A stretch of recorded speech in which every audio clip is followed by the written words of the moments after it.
స్వచ్ఛత అంటే నందిని. నందిని పాలు మరియు పెరుగు. నమస్తే రమ్మగారు. నమస్తే జయ. రమ్మగారు, శ్రీరామనవమి వచ్చేసింది. నవమి నుంచైనా రామాయణ పఠనం మొదలు పెట్టండి అనేసి మీరు ఇంతకుముందు మాట్లాడారు కదా. అసలు రామాయణం చదవటం వల్ల వచ్చే ఉపయోగాలు ఏంటి? ఎందుకు చదువుకోవాలి? ఏం నేర్చుకోవాలి? రామాయణం మనకి నేర్పలేని విషయం లేదు. జీవితానికి సంబంధించిన ప్రతి అంశం ఉంది. ప్రతి విషయం రామాయణం వల్లే తెలుసుకుంటాం. మనం రామాయణమే నేర్పిస్తుంది. మనం నేర్చుకోగలగాలి అంతే. ఇప్పుడు ఏదైనా జయ ఒక విషయం ఇది మంచిది అని చెప్పంగానే ఎందుకు అని ఒక ప్రశ్న వస్తుంది. ఖచ్చితంగా వస్తుంది. ఇది జరుగుతుంది అట్లా. మనకి రామాయణాన్ని ఎవరు ఎలా చెప్పారు? వాల్మీకి మహాముని నారదుల వారి దగ్గర తెలుసుకుని ఆయనే ఆ ప్రతి ఘట్టాల్లోనూ తను నిలబడి చూసినట్టుగా తెలుసుకుని బ్రహ్మదేవుడి అనుగ్రహంతో రామాయణాన్ని రాశారు. ఆది కావ్యం, పవిత్ర గ్రంథం. రాముడు మనకి దైవం. కాకపోతే మనం రాముడు దైవం అంటే రాముడు భగవంతుడు, శ్రీమన్నారాయణుడు, నేనే ఇలా పుడతాను అని ఒప్పుకుని తనంతట తను వచ్చి తను ఇక్కడ భూమి మీద ఏమేమి చేయదలుచుకున్నాడో అవన్నీ సజావుగా చేసి తను ఎలా వెళ్ళదలుచుకున్నాడో అలా వెనక్కి వెళ్ళిపోయాడు. భూమి మీద కొంతకాలం నివసించాడు మానవులతో పాటుగా. భగవంతుడే. కానీ భగవంతుడిగా నివసించలా, పరిపూర్ణ మానవుడుగా ఉంటానని ఒప్పుకుని వచ్చాడు. నేను ఇలా ఉంటాను అని చెప్పొచ్చాడు. ఒక రాజకుమారుడుగా జన్మించాడు. క్షత్రియ వంశంలో పెద్ద కుమారుడు. సహజంగా జ్యేష్ఠుడికి రాజ్యార్హత ఉంటుంది. అవును.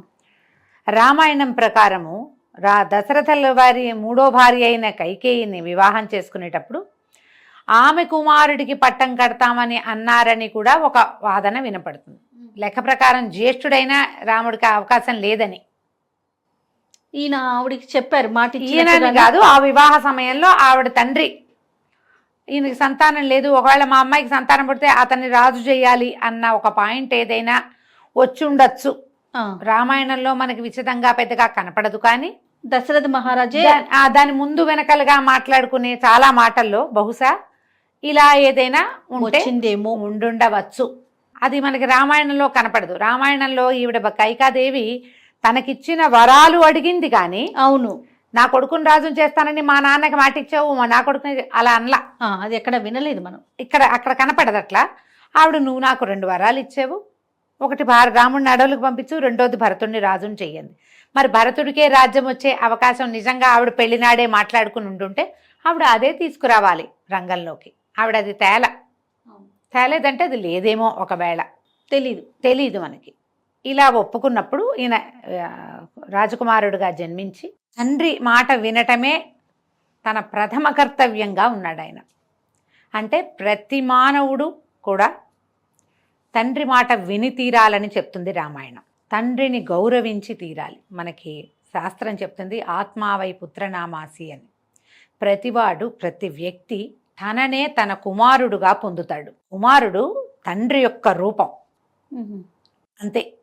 తనే తన కుమారుడుగా జన్మిస్తాడు. ఇప్పుడు అతని శక్తి వల్లే ఇతను జన్మించాడు, అంతే కదా. అతని యొక్క బలమే కుమారుడు. ఇప్పుడు ఆయనకి కుమారుడుగా జన్మించినందుకు ఒక వ్యక్తికి ఆ సర్వ విధాల తండ్రి మాట వినవలసిందే. ఒక్కసారి తండ్రి ఏం చేయమంటే ఇక అది చేయవలసిందే. అలాగే చేశాడు రాముడు.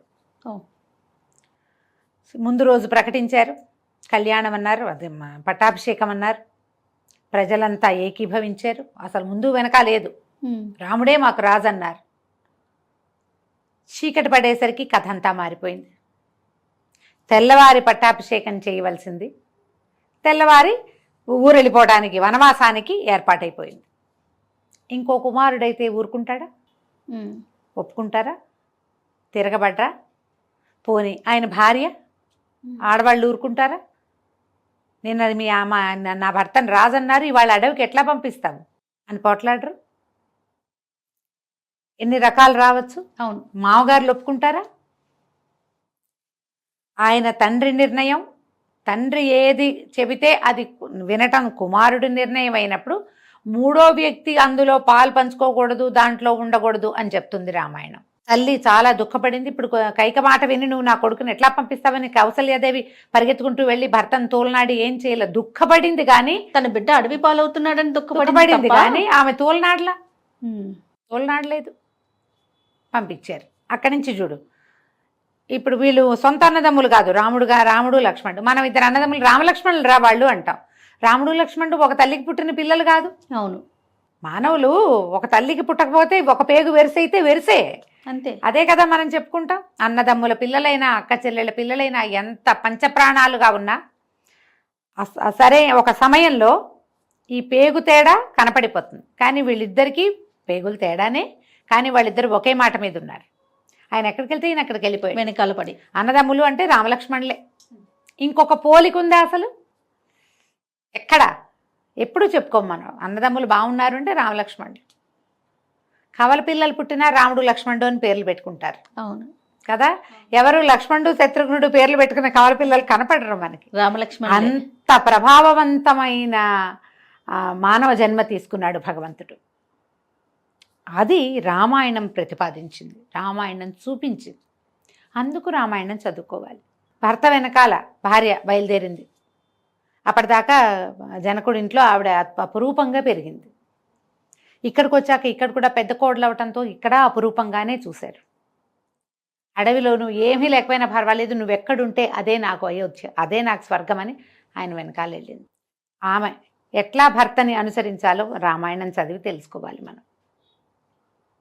అప్పుడప్పుడు ఆవిడకి కోపం వచ్చింది, ఆవిడ ఒకటి రెండు మాటలు అనే ఉంటుంది ఎక్కడో ఒక చోట. కానీ పెద్దగా ఎక్కువగా లేదు, అది చాలా తక్కువ, ఒక సహజమైన వ్యవహారంగానే కనపడుతుంది. లక్ష్మణుడు అనుసరించాడు, సీతాదేవి అనుసరించింది. వీళ్ళు అడవికి వెళ్ళారు. అడవిలో కూడా ఎవరొచ్చి ఏ సహాయం అడిగినా చేశారు. అన్ని ఋష్యాశ్రమాలు దర్శించారు, ప్రతి చోట వినయంగా ప్రవర్తించారు. మళ్ళా వీళ్ళు అడవికి వెళ్ళిన తర్వాత దశరథుల వారు మరణించడం, భరతుడు వచ్చి ఇలా జరిగింది, తండ్రి మరణించాడు, తల్లి వరాల వల్లే ఇలా జరిగిందని తల్లిని మీద ఒక క్రోధం వచ్చింది ఆయనకి. అన్నాన్ని తెచ్చుకోవటానికి మళ్ళీ తల్లులతో సహా వెళ్ళాడు. రమ్మని అడిగితే దశరథ ఆయన లేడు, ఎవరు నిన్ను ఆజ్ఞాపించాడో ఆయన లేడు కదా తండ్రి, ఇప్పుడు నువ్వు వెనక్కి వచ్చి రాజ్యం తీసుకోవచ్చు, రాజ్యం నీదేనని. భరతుడు మా తల్లి వరాలు నేను ఒప్పుకోను అంటే, నువ్వు కాదు కదా తండ్రి, ఆయన ఉన్నా లేకపోయినా ఆయన మాటే నేను చేయాల్సింది చేయటమే. తండ్రి ఇచ్చిన మాట, తండ్రి చెప్పిన మాట దాన్ని తప్పటానికి వీల్లేదన్నారు. ఇక భరతుడి దుఃఖానికి ఈయన పాదుకలు తీసుకుని వెళ్ళి, అతను కూడా నేను రాజ్యం చేయను, నువ్వెలా చీరలు ధరించి జటావల్కలాలతో ఉన్నావో నేను కూడా అలాగే ఉంటానన్నాడు. నాకు కూడా రాజ్యం వద్దు, నాకు కూడా సంసారం వద్దు. అలాంటి తమ్ముళ్ళు ఇప్పుడు భరతుడు కూడా రాముడికి సొంత తమ్ముడు కాదు. అవును, ఒక తండ్రి పిల్లలు. ఇలాంటి తమ్ముళ్ళ గురించి తెలుసుకుంటే ఇంత కొట్టుకు చచ్చిపోతున్న మన సమాజం, అన్నదమ్ములు కొట్టుకు చచ్చిపోతున్నారు ఆస్తుల కోసం. అవునండి, ఆస్తుల కోసం, చిన్న చిన్న మాట పట్టుపుల కోసము ఏం చేస్తున్నామో తెలియకుండా చంపేసి చచ్చిపోయి పారిపోయి లేచక్కపోయి చుట్టూతా సమాజానికి ఏం మెసేజ్ ఇస్తున్నామో తెలియకుండా అంటే ప్రవర్తనలు. మరి మనం అందరం రామాయణం చదువుకోవద్దామా? ఖచ్చితంగా చదవాల్సిందే కదా. అన్నదమ్ములు సరిగ్గా ఉండాలంటే రామాయణం తెలుసుకోవాలి. సొంత అన్నదమ్ములు కాకుండా ఒక చోట పెరిగిన ఒకే తండ్రికి పుట్టినటువంటి 4 అబ్బాయిలు ఎంత ఆపేక్షగా ఉన్నారు ఒకళ్ళతో ఒకళ్ళు, ఎంత గౌరవం ఇచ్చిపుచ్చుకున్నారు, ఎంత ఒకరినొకరు నమ్మారు, ఎలాంటి నమ్మకం ఉంది వాళ్ళల్లో, అది మనకి కావాలి. దానికోసం ఇవేమి అన్నీ రావు చేయ మనకి. చదువుతూ ఉంటే ఎక్కడో పట్టుకుంటుంది అది మనం దాన్ని పట్టుకోవాలి మొదట. ఇప్పుడు అది ఒకటి మన మీదకి రావాలంటే ముందు మనం వెళ్ళాలి కదా దాని దగ్గరికి. అంతేగా. ఆ రామాయణం దగ్గరికి వెళ్తే అది ఎక్కడో ఒక చోట మనని పట్టి ఆపుతుంది, మనుషులుగా ఉంచుతుంది మనని. దీనికోసం చదువుకోవాలి రామాయణం. ముందుకెళ్ళారు. అక్కడి నుంచి ఖరదూషణులు వీళ్ళు జనస్థానంలో దండకారణ్యంలో రకరకాల ఇబ్బందులు ఎదుర్కొన్నారు. రాక్షసులు ఎక్కువగా ఉన్నారు. బోళ్ళంతో యుద్ధం చేసి అందరినీ సంహరించాడు. శూర్పణఖ ఆవిడ రావటం తర్వాత ఇక్కడి నుంచి మళ్ళా ఆ శూర్పణఖ ముక్కు చెవులు కోసాడు లక్ష్మణ స్వామి. శూర్పణఖ వెళ్ళి చెప్పింది, వీళ్ళు ఇట్లా ఈ పని చేశారు, అతనేమో ఇంతమందిని చంపేశాడు, వాడు చాలా శక్తిమంతుడు, వాళ్ళ దగ్గర ఒక సౌందర్యవతి అయిన స్త్రీ ఉంది అని చెప్తే వెనక్కి వచ్చాడు. ఈయన వచ్చాడు రావణాసురుడు. వీళ్ళని సంహరించటానికి కాదు, ఆ స్త్రీని అపహరించి వీళ్ళని లైన్లో పెట్టాలనుకున్నాడు. నీకు ఒకళ్ళతో యుద్ధం అయితే నువ్వు వాడితో నేరుగా యుద్ధం చేస్తావా, వాళ్ళ ఆవిడని తీసుకెళ్తావా? అదే కదా కదా. ఆడవాళ్ళ జోలికి వెళ్ళొద్దు, రావణాసురుడిలాగా ఇప్పటికి కూడా కాలుతూనే ఉన్నాడు రావణాసురుడు. అది చెప్తుంది రామాయణం. స్త్రీల జోలికి వెళ్తే నువ్వు బాగుపడరు, నీ వంశక్షయం జరుగుతుంది, నువ్వు ఒక్కడివే పోవు, మొత్తం నీతో కొంపకోడు సమస్తము సర్వనాశనం అయిపోతాయి. నిన్ను సర్వనాశనం చేయటానికి రాముడే రావక్కర్లా, కోతొచ్చినా చాలు. ఆంజనేయుడు వచ్చి చేసేయలేదా? అంతే. ఎంతమందిని చంపేశాడు, లంకంతా స్వర్ణలంకను తగలబెట్టేశాడు. ఇలా జరుగుతుంది. ఇది చేయకూడదు. స్త్రీల జోలికి వెళ్తే సర్వనాశనం అవుతామని రామాయణం చెప్తుంది. అక్కడ ఇంకొక విషయం. అక్కడికి వెళ్తే ఈ మారీచుడి దగ్గరికి వెళ్ళాడు. మారీచుడికి వీళ్ళకి దగ్గర బాంధవ్యం ఉంది. మేనమావ మేనల్లుడు వరస ఉంటుంది ఏదో. అయితే అడిగితే ఏం చెప్పాడు, రామో విగ్రహవాన్ ధర్మ అని చెప్తాడు మారీచుడు. ఎవరో చెప్పలా, మారీచుడు చెప్పాడు ఆ మాట. మారీచుడు ఎవరు? రాముడికి 14-13 సంవత్సరాల వయసు ఉన్నప్పుడు విశ్వామిత్రుడి యాగాన్ని పాడు చేస్తూ ఆయన బాణానికి దొరికినవాడు. ఒకడు పోయాడు, సుబాహుడిని చంపేశారు మానవాస్త్రంతో. మారీచుడు దెబ్బ తగిలి సముద్ర తీరంలో పడ్డాడు. అతను అప్పుడు చావల, ఎక్కడో పడ్డాడు. పడి ఇంకా రాక్షస ప్రవృత్తి మానుకుని తపోవృత్తిలోకి దిగిపోయాడు. అతని దగ్గరికి వెళ్ళాడు. దండకారణ్యంలో ఉన్న అతని దగ్గరికి రావణాసురుడు వెళ్తే, రాముడు సామాన్యుడు కాదు, విగ్రహవాన్ ధర్మ అంటే ధర్మమే మూర్తి భవించిన వాడు రాముడు, అతని జోలికి వెళ్ళొద్దు అని ఎంత చెప్పినా ఈ రావణాసురుడు వినలా. ఎవరైనా మంచి చెప్తే వినాలి. శత్రువుని ఎవడు పోగొడతాడు? అదే కదా కదా. ఒకసారి తనని కొట్టిన వాడిని రాముడు ఒకప్పుడు కొట్టాడు మారీచుడిని. అయినా కూడా అతను అద్భుతమైన వాడు, అతని జోలికి వెళ్ళొద్దు అని దెబ్బ తగిలిన వాడు చెప్తే నువ్వు వినాలి.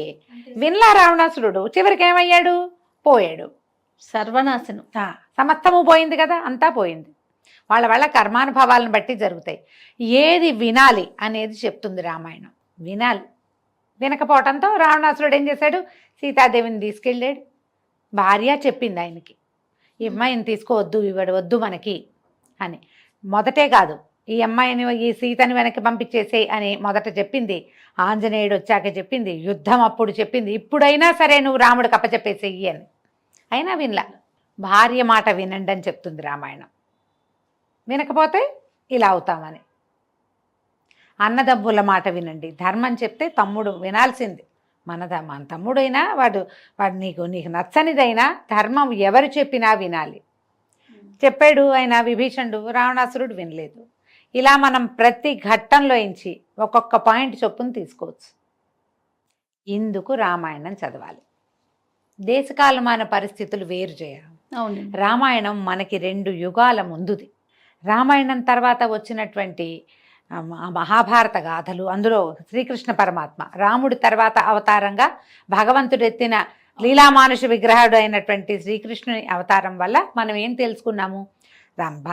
భారతంలో జరిగిన వ్యవహారాలన్నిటితో పాటుగా భగవద్గీత నేర్చుకున్నాం మనం.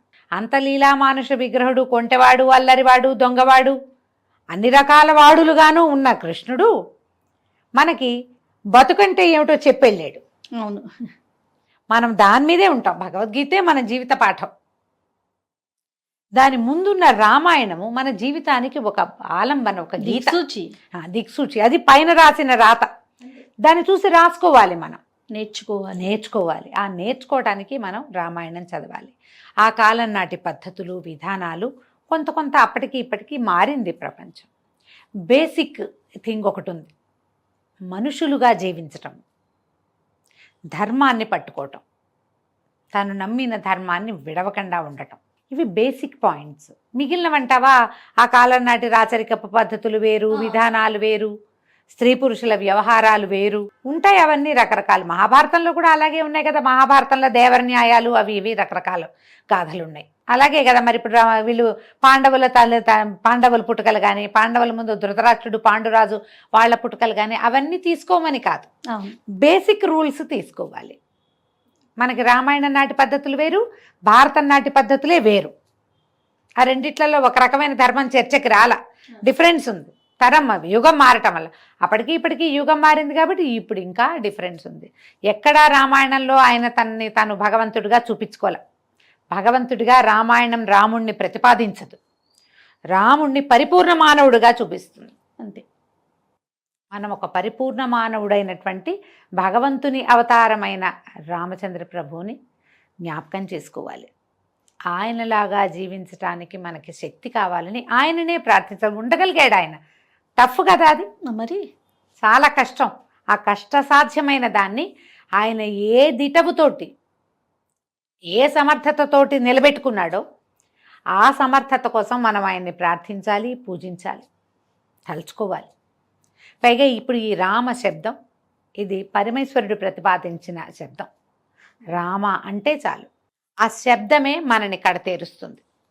ఆ శబ్దంలో ఉన్న శక్తి అది. అంత శక్తివంతమైన శబ్దాన్ని ఈ రాముల వారికి నామధేయంగా కుదిర్చారు. కాబట్టి ఆయన్ని తలుచుకుంటే ఆయన యొక్క కళ్యాణ గుణాల్లో లవలేశం ఏదో ఒకటి ఆవగింజ నూగింజ అంత చిన్నదైనా అలా మనకు అంటుకుంటుంది. కాబట్టి రామాయణం చదువుకోవాలి. దాని మీద ఆ కాలం నాటి పద్ధతులు, వాళ్ళు అక్కడికి వెళ్ళారా, ఉన్నారా, తిన్నారా, ఇలా పెళ్లి చేసుకున్నారా, వాళ్ళ నాన్నగారు అలా చేశాడు, భార్యను అలా ఎందుకు చేయాలి, ఇవన్నీ మనం ప్రశ్నించకూడదు. ఆ కాలపు విధానాలు వేరు అంతే. దాని మీద డిస్కస్ చేసేంత లేదు మనకి అసలు. ముందు ఇది రమ్మగారు ప్రధానమైన మాట ఇది. మనకి లేదంతా. మనం అంత టోలం వాళ్ళం కాదు. మనం ప్రతి వాళ్ళు ప్రశ్నించటము, సమాధానాలు చెప్పడం. నీకు అసలు ఏం తెలుసు, తలా తొక్క తెలీదు, తూ అంటే తా తెలీదు, ప్రశ్నించడానికి తెలీదు, సమాధానం చెప్పడానికి తెలీదు. మనం ఆ కాలాలు చూడలేదు కదా. కాబట్టి మనకి తెలియని కాలంలో ఉన్న ధర్మాధర్మ విచక్షణ వివేచన దాని మీద డిస్కషను వెళ్ళకుండా అత్యద్భుతమైన విషయాలు ఏమున్నాయో వాటిని చూడండి, అవి తెలుసుకోండి. తప్పకుండా దానికోసమని రామాయణం చదువుకోండి. ఏ రకంగా కుదిరితే అట్లా. సంస్కృతంలో వాల్మీకిని చదవగలిగారా, అద్భుతము, పరమాద్భుతం. జీవితం తరించిపోతుంది వాల్మీకి రామాయణంతో. లేదు నీకు రాదు, నీ వల్ల కాదు, తెలుగులో అనువాదాలు ఎవరెవరో మహానుభావులు ఏ జన్మలో చేసుకున్న పూర్వపుణ్యంతో రామాయణాన్ని అనువదించగలిగేంత అవకాశం ఇచ్చాడు భగవంతుడు. వాళ్ళని చదువుకుందాం, వాళ్ళని పట్టుకున్నా వెళ్ళిపోతాం. మనం ముందు సాధించిన వాళ్ళని ఎవరో ఒకళ్ళని పట్టుకోవాలి కదా మనం. అవును కదా.